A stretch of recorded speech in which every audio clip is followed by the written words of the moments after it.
subong kabudlay sang akong sistema. Okay tol, ari ko di ano ang imo nga problema. Parte sa akon nga miga na dula wala rason. Tiok dan tagid kita kay sakit ang imo orason. Okay tol, salamat gid pero hindi ko gid malimtan ang ano ang kasadya na mundo nga naagyan. Tol, kalimtin na lang nakita ka na lang sang iban. Gingatag mo man tanan ng imo nga masarangan. Oo, ginhatag ang tanan pero wala gyapon epekto. Pabay-i na lang sa tol, sakit lang na sang imo ulo. Kay wala gid ko nagkulang, di bala wala gid tol. Oo, wala ka sang sala pero hindi mo siya mabasol. Iyan na ya tol, desisyon dapat imo respetuhon. Pero perti ka sakit amo na hindi ko gid mabaton. Nga wala na nga duwa kag sa iban siya nag-upod. Pag sa ako nga pangalipay ang di malas nag-upod. Di namon mabaton sakit para sa amon.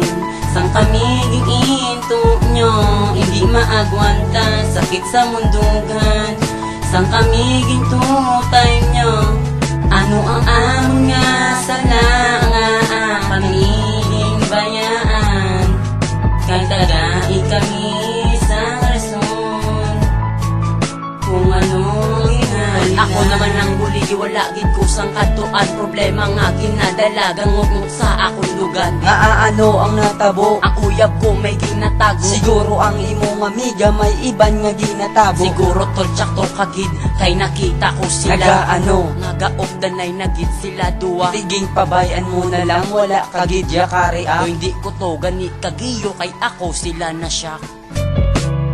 Di namon mabaton sakit para sa amon.